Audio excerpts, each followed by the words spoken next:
So, hi everyone. We will be talking a little bit about underwater virtual production, right? Making off Emancipation. So, I'll start by talking a little bit about the film. It's an Apple TV original. It came out on December last year. It features Will Smith, and then we'll be talking about. We did a couple sequences for the film. The film was basically all shot on location in Louisiana, and a bunch of these shots were shot at the Disney Ranch. But then there is a underwater sequence of Will Smith fighting a crocodile.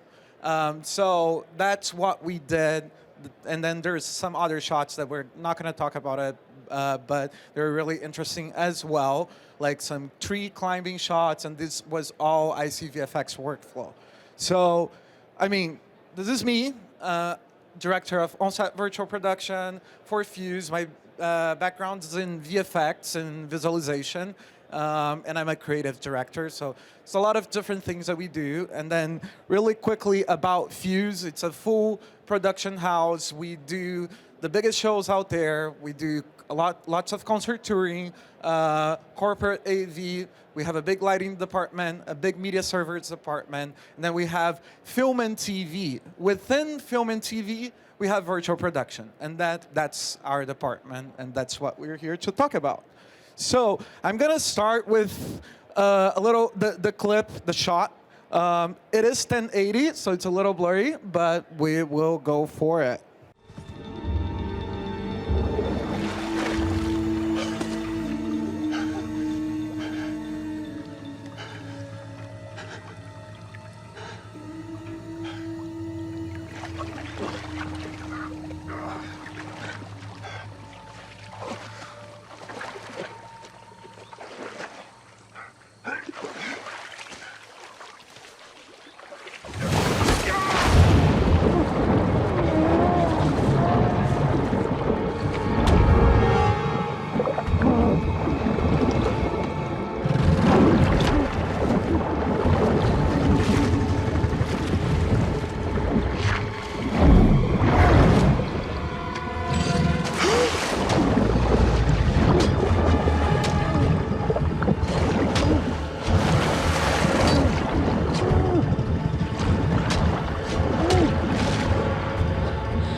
Okay, so, hello. So first, I wanted to talk about the creative team, right? Film is a big collaborative sport. Nobody does anything alone. So Antoine Fugues, the director, Robert Richardson, director of photography, Rob Legato, VFX supervisor. He really drove this project and this sequence especially. He was also the director for the B team. And then Fuse did the stage design and the ICVFX workflow, the on-set work, all of that. Then vETC was the VAD, and they also did VFX work. So there is an important thing to separate here what's ICVFX and what's post-production VFX work, right? So we'll talk a little bit about that, but basically, imagine that this conversation went with the creatives like that. How do we get this shot done in a way that we are not submersing Will Smith in a murky water to do bunches of takes, right? So they shot on location, like I said. He was on the swamp of Louisiana, but it would be very, very difficult to do this shot on a swamp water, right? So Rob and Bob and Antoine talked a lot about this and how they wanted to do it, and there was a conversation about doing it all with VFX, but they really wanted the acting to come through, right? So that's when Rob Legato came up with the idea of building this water tank. So we helped throughout the process of building. The effects guys actually built the tank, and there was long conversations about how we were going to do this. So there is a component of VFX in post-production. So there is a CG alligator and a CG whale, but that was used very sparse, very, like whenever you see that shot of the full alligator coming through the camera, that's full CG, right? But mainly, we'll go to the next slide. What was the technology? So water tank, LED wall, live action performance, animatronics, real-time rendering with Unreal Engine, ICVFX workflow, and VFX workflow, right? So in the end of the presentation, I have a couple of videos of the on-set work, but just to give a little taste, it went on something like this. This is Rob Legato right there, and yeah, this is the water tank. So we'll start talking about the water tank itself, how it got built. So big acrylic, super thick.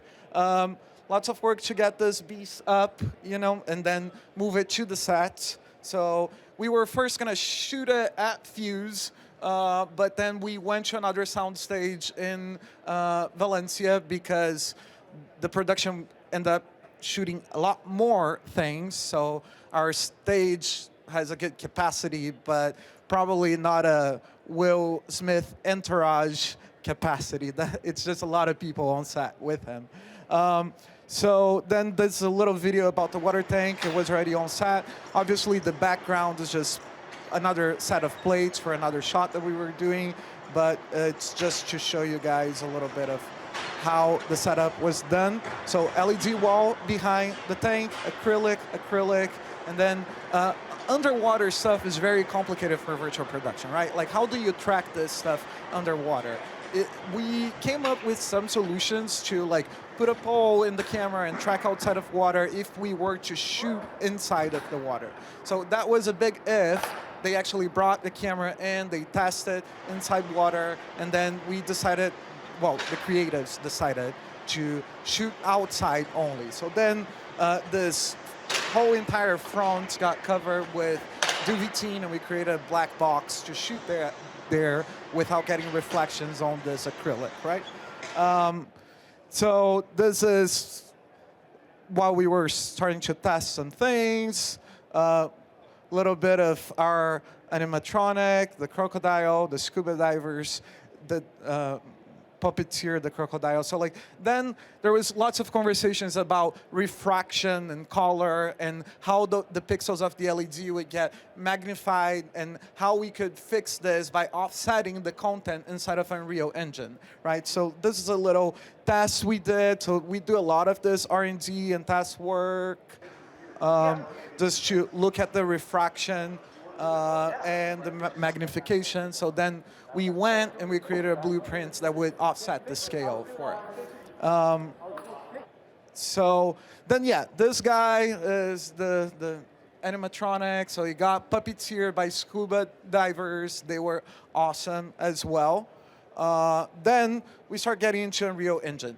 Back then, this was 4.2.7. We're in 5.1.2 now. So kind of different interface, but you can see that this was developed by Weta. Again, they were the VADs. They delivered stuff to us through our Perforce server. There was lots of meetings with them together with Rob Legato, again, driving the conversation that we were a part of. And there was a lot of back and forth with these deliverables and the blueprints and what we needed to adjust things on set. So usually we work with VADs teams and they deliver to our Perforce server, and we go into this back and forth. So as you can see, like there is the water tank to previs, and then the scene is quite small behind it, but this is kind of it. But the water was clear, and then the murkiness was in the content, right? And the speeds of the water was in the content, and the bubbles and the particles was in the content. So all of these things could be controlled individually. Like even the God rays coming through the water was done inside of the content. Obviously, they all did a lot of lighting work, and it looks amazing on set as well. Have a little video of the blueprint in work. It's sped up, but you can kind of see how we can control the murkiness of the water, the fog brightness, the water speeds, and we can really adjust to the creatives on set's demand. So basically, we would go get the shot. Is it too blurry? Is it too murky? How can we compensate for the blue tint in the water, in the content, and match all of these things together? So we actually had to make this extra orange, extra red to compensate for how much blue there was in the water itself. There's something that I'm not showing in this video, but it's like the water level. We could change that, match the physical water with the digital water, and all of these things, right? So this is kind of a minute long. I'll just let it play a little bit longer. So we're changing the marine snow. I think like right after this, we cut for inside of the water. But so you can see how the environment wasn't super large. So because there were lots of different angles and shots, there was a lot of work done on set to actually move assets around and reframe these environments, right? Also, a lot of work on coloring. So the pleasure of working with Rob Legato is that he really understands all of this, and he works inside of Unreal Engine, and he knows color very well. So that portion of the work was very seamless, which was really cool. All right, let's go to the next slide. So here I don't know how much time I have, but we're getting to the end of it. So just a couple of shots of Will inside the tank, and then I'll show you guys some videos of like the volume operations area. So I'm sorry, this is from my iPhone. I did not have time to get the RoboCam footage, but we do have it. But at least you guys get a little peek inside of the on-set work. So we usually bring that's, yeah, sorry about the quality of this, but you will get a sense of it. We usually like bring these desks that we manufacture in-house. It's the same desks that we put on the stages for Industrial Light and Magic. So we bring all of that in. It's one patch of fiber. We're ready to roll. We bring a rack in. So like this was what we consider a pop-up show, right? Like we're not shooting our own stage.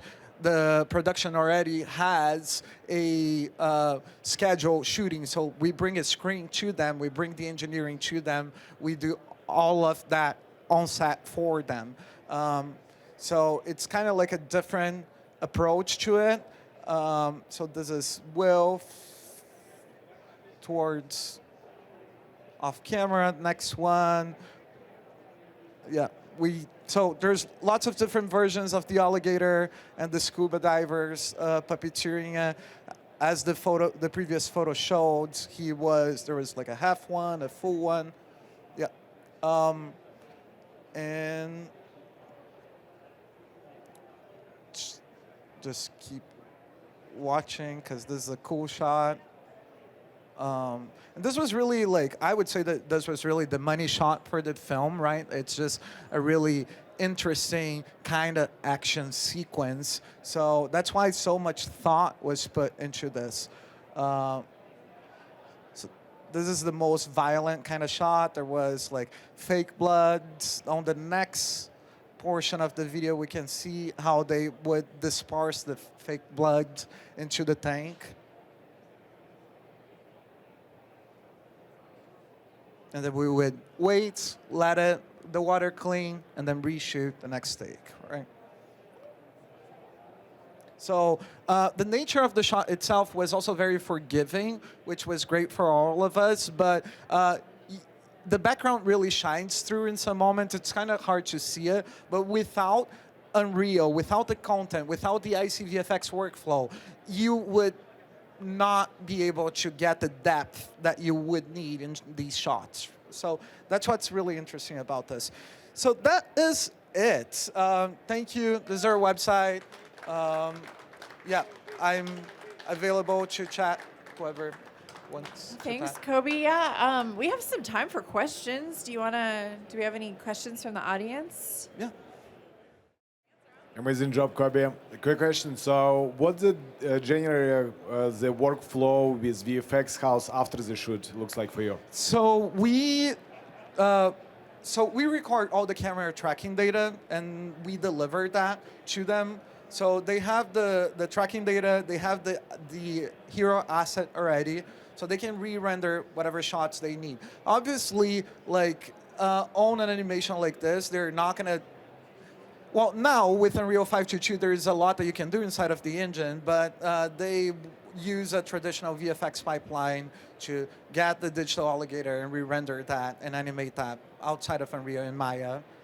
So yeah, just traditional VFX pipeline, but with the benefit that you have the camera tracking data. So like this is a portion of the work that doesn't need to be redone. You don't need to retrack everything. That's part of the deliverables after a shoot like this.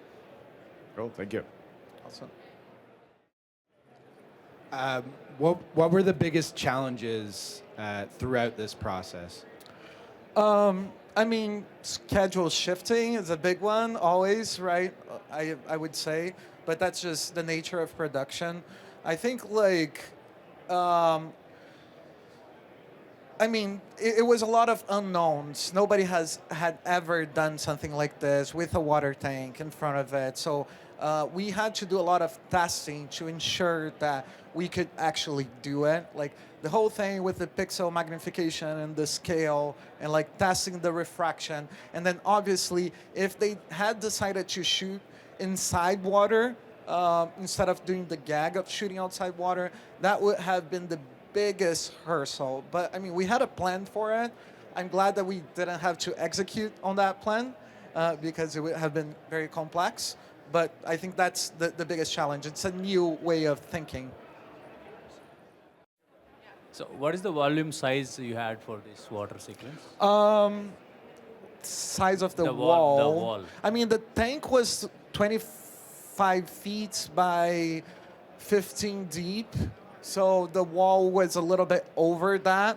And then so the wall was probably 30 feet. And then the tank was 10 feet tall. So the wall was probably 20 feet tall because we wanted to be able to get that reflection through the water and the lighting through the water. So double the heights of the tank, a little bit more on the side so we could space it out because the wall wasn't right against the acrylic, right? Oh, you had a little bit of space in between. What was the gap between the tank and the wall? Like probably 2 feet. Oh, that's all? Yeah. And can you dive a bit into what was the schedule from planning, design, manufacturing, assembly, and Yeah, everything? I mean, I won't have the schedule on top of my mind, but it was months of work, like probably 4 months until we were ready to start shooting. Who kept the alligator? Michael will know how to answer this, but it's Legacy FX did the alligator, and they still have it for sure. Yeah. All right. Okay. Well, Thank you, guys. This is great. Thank you.